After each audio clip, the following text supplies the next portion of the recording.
தமிழக முதல்வர் விஜயனுடைய 100 நாட்கள் ஆட்சியில் சொன்னதை செய்து சாதனை படைத்துள்ளார். லஞ்சத்தால் பாதிக்கப்பட்ட மக்கள் இனி லட்சக்கணக்கில் பணம் கட்ட வேண்டாம் என்ற நிலையை உருவாக்கியிருக்காரு. லஞ்சத்தை ஒழித்து மக்கள் வந்து இப்போ லட்சக்கணக்கில் எதுக்குமே பணம் கொடுக்க வேணான்ற நிலையை உருவாக்கிறாரு. வைகோ சொல்லியிருக்காரு, புகழாரம் கொடுத்து சொல்லியிருக்காரு. வேறு யாருன்னா சொல்லுங்களேன். ஆனால் அவங்களோட எம்எல்ஏ வந்து நம்ம கூட தாங்க இருக்காங்க. வேறு யாரும் அவங்க வந்துட்டாங்க. அவங்க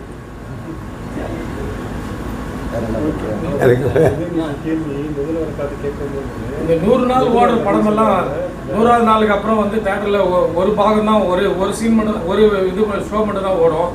அது மாதிரி தான் வந்து விஜயோட இதுன்னு சொல்லிட்டு மக்கள் பரவலாக பேசுகிறாங்க. எனக்கு சினிமா பற்றி தெரியாது சார், நான் அதை பதில் சொல்ல விரும்பலை.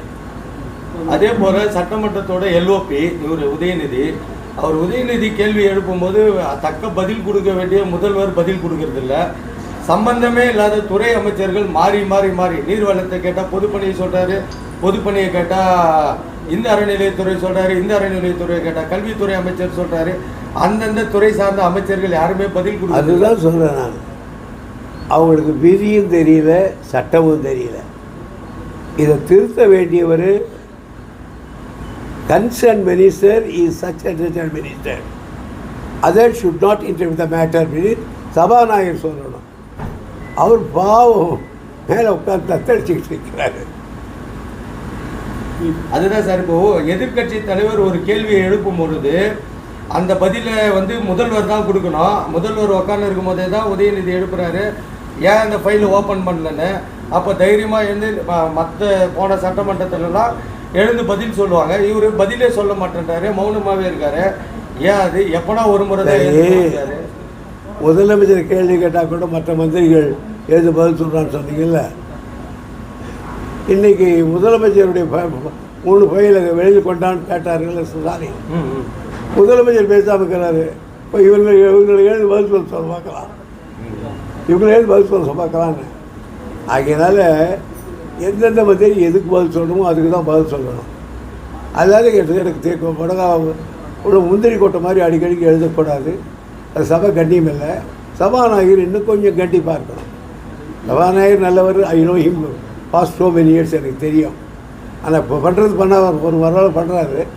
பட் ஸ்டபன் கவர் அந்த சபை கையில் வைக்கணும், அப்படி இருக்கணும். அதை தான் சார் ஓபிஎஸ் சொல்கிறாரு. இவர் வந்து சட்டமன்றத்தோடு ஒரு எல்ஓபி, ஒரு அமைச்சர் அந்தஸ்தில் இருக்கிறவர். ஒரு எதிர்கட்சி தலைவர் எழுந்து பேசும்போது அங்கங்கே 4-5 நாள் அங்கங்கே எழுந்து நிற்கிறாங்க. அந்த மாதிரி எழுந்திருக்கக்கூடாது, அந்த விதி கூட தெரியலையான்னு சொல்கிறாரு. அப்போ கூட அவங்க கேட்கல. அதே போல் இன்னொரு குற்றச்சாட்டு வைக்கிறாரு, சட்டமன்றம் நடக்கும்போது அந்தந்த துறை அமைச்சர்களுடைய செக்ரட்டரிங்க வந்து உட்காரணும். ஒரு செக்ரட்டரி கூட 4 நாளாக ஆள் இல்லைன்றாரு. அப்புறம் அந்த சட்டமன்றம் நடந்து என்ன பிரயோஜனம் இருக்குன்னு நீங்கள் நினைக்கிறீங்க? எந்த சட்டமன்றத்தினுடைய என்னென்ன சப்ஜெக்டுகள் வருதோ அன்றைக்கி சட்டத்துறைங்க அந்த டிபார்ட்மெண்ட்டுகள் பூரா அங்கே உட்காரணும். ஏன்னு கேட்டால் மினிஸ்டர்ஸுக்கு பேசுகிறார் ஒருத்தர் எதிர்கட்சியில், தனக்கே சந்தேகம் வருது மினிஸ்டருக்கு.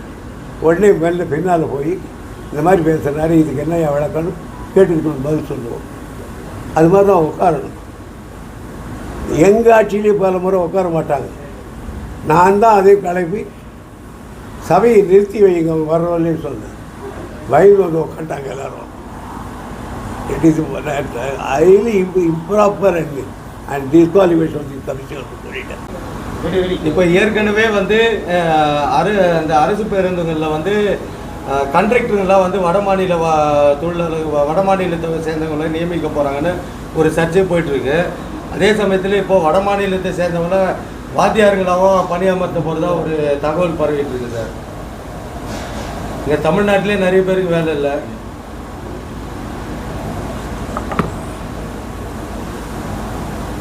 வட மாநிலத்திலேருந்து பல பேர் வந்து தமிழ்நாட்டில் வேலை செய்கிறாங்க. பீகார்காரர்கள் இல்லைன்னு சொல்ல நான், அவங்க இல்லைன்னாலே எங்கள் தொழிலாளிகள் கிடையாது. முன்னையெல்லாம் நமக்கு வேலைக்கு வருவாங்க.